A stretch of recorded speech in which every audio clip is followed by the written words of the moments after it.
Buongiorno e bentrovati e bentrovate a tutti e a tutte. Oggi parleremo di riferimenti relativi, riferimenti assoluti e riferimenti misti. I riferimenti sono un elemento molto importante in Excel, quindi ce lo riporteremo, ce lo ritroveremo continuamente in tutte le funzioni, in tutte le formule, quindi bisogna avere capito bene come funzionano, se no si fanno soltanto errori su errori. Prima di andare a vedere questo, vi ricordo che questo tutorial fa parte di un gruppo di tutorial che costituisce un corso completo di Excel, quindi chi vuole seguirsi tutto il corso non ha altro che da iscriversi al canale e magari far iscrivere anche alcuni amici, quindi per aumentare, diciamo, le persone che possono usufruire di questi contenuti gratuiti. Detto questo, ci trasferiamo sul mio computer e andiamo a vedere i riferimenti.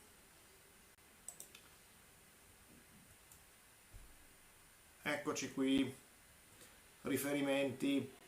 Mi sono predisposto un file per spiegarveli in modo un po' più puntuale, un po' più preciso, in modo che possiate avere subito a colpo d'occhio tutto quello che serve.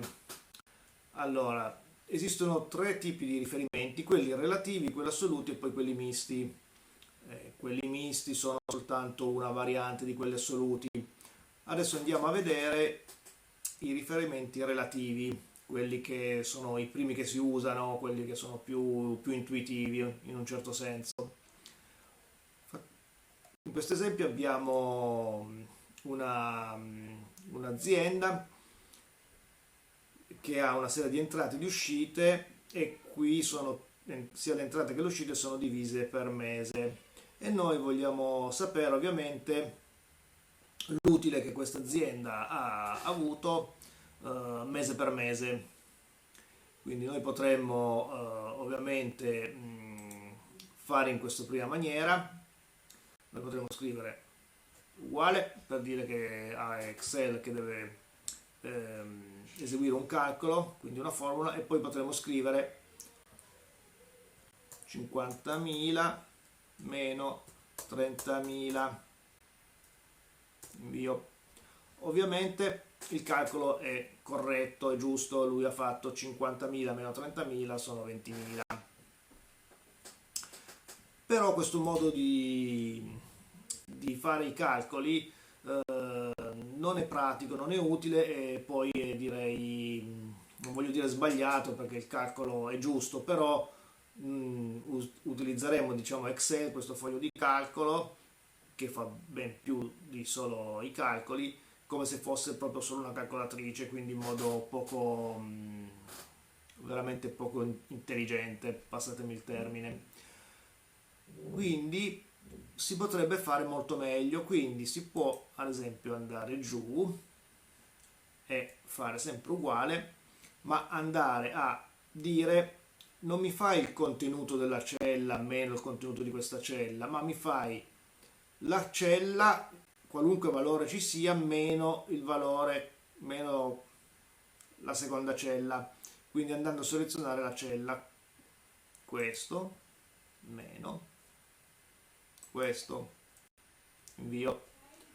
Ovviamente il risultato è sempre corretto, però con questo secondo metodo che abbiamo già visto quando vi ho spiegato le formule, se qui andiamo a cambiare e gli mettiamo invece di 25 gli mettiamo 55.000, ovviamente cambia anche il risultato.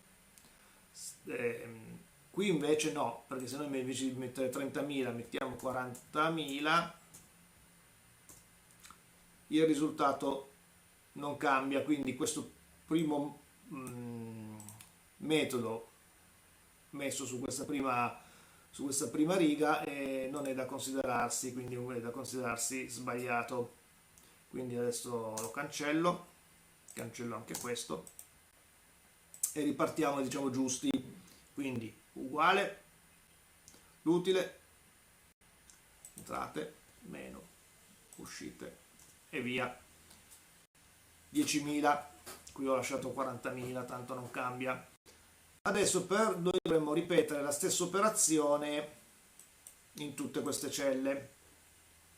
Ovviamente, come avete visto nell'altro tutorial dove raccontavo delle formule, noi possiamo prendere questo quadratino qui, quello di riempimento, e stirare la cella. Io dico stirare perché spiega molto bene il movimento, e automaticamente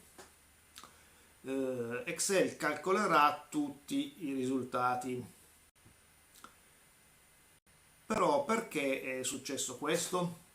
Perché in questa prima cella qui noi gli abbiamo detto di fare il contenuto di C8 meno di 8, poi scendi, questa è sempre la cella attiva, scendi di 1 da questa cella attiva e ovviamente dovrai scendere di 1 per trovare i nuovi dati che dovrai mettere qui. Poi scendi qui di 2 e anche qui dovrai scendere di 2 per trovare i nuovi dati. Quindi questa formula qui utilizzerà questi dati qui, ma la formula, quella reale, quella che abbiamo impostato, si trova qui nella prima cella, quella che è la cella diciamo di partenza, quella attiva. Quindi stirando e mandando in giù noi praticamente diciamo a Excel di spostare questi riferimenti in giù di 1, ma questi riferimenti sono riferiti alla prima cella, questa. Quindi sono dei riferimenti relativi perché sono riferiti alla cella attiva. E questo sono i riferimenti relativi.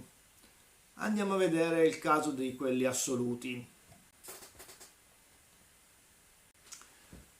Altro esempio, diciamo che noi abbiamo una produzione, abbiamo unità prodotte, in un momento ne abbiamo 120, poi in un altro periodo dell'anno 45, 50 e 30. E diciamo che questo costo unitario di questo prodotto è 20. Quindi noi per calcolare il costo totale basterebbe diciamo ovviamente moltiplicare 120 l'unità prodotte per il suo costo unitario. Quindi possiamo fare uguale questo per questo e invio. Poi potremmo dire, bene, facciamo come abbiamo fatto qui, stiriamo la cella e stiriamo. Ecco qua, come mai è successo questo? Come mai qui è tutto 0, 0, 0 e 0? Quindi non ha fatto nessun calcolo praticamente, o meglio, ha fatto un calcolo, ha moltiplicato questi risultati per queste celle che ci sono qua sotto, perché lui ha fatto, come qui avevamo due riferimenti e scendevano tutti e due, anche qui fa la stessa cosa. Primo riferimento qui e questo scende, il secondo riferimento è questo e questo scende e qui c'è 0 però. Poi scende di 2 e anche questo scende di 2 e qui trova 0. Quindi in questo caso bisogna utilizzare quello che si chiama un riferimento assoluto, cioè bisogna andare a dire in questa formula qua, anzi prima cancello queste così, anzi questo ve lo faccio vedere, B29, questo qua che adesso ho cancellato, moltiplicato C35, quindi lui è praticamente sceso. C35. Allora adesso cancelliamo, qui mettiamocene ancora uno. Allora qui c'è impostato con la virgola, destro del mouse, formato celle, numero, così vediamo anche questa cosa. togliamo i decimali, ok, andavano bene anche con i decimali, ma per avere la stessa cosa in questo esempio.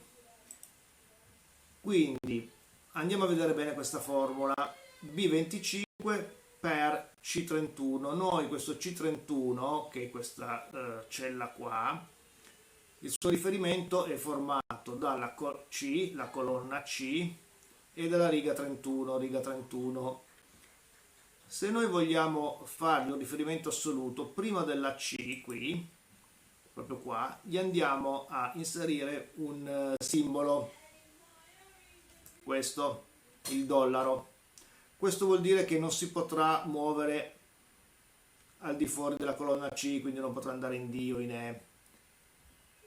Dopo, prima di 31, che è la riga,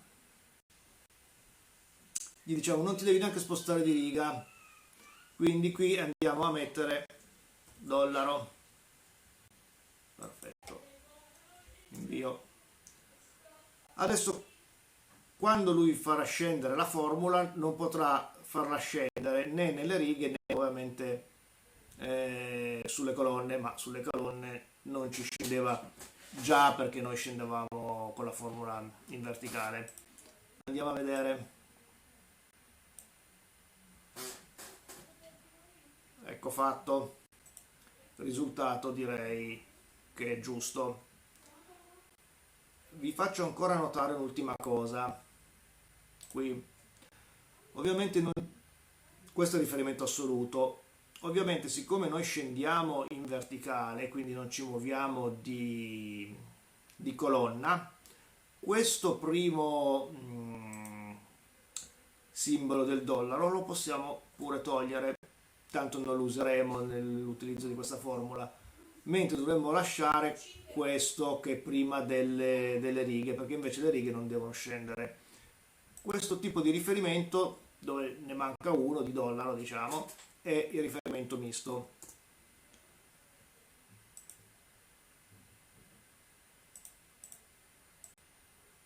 Vediamo un po'. Perfetto.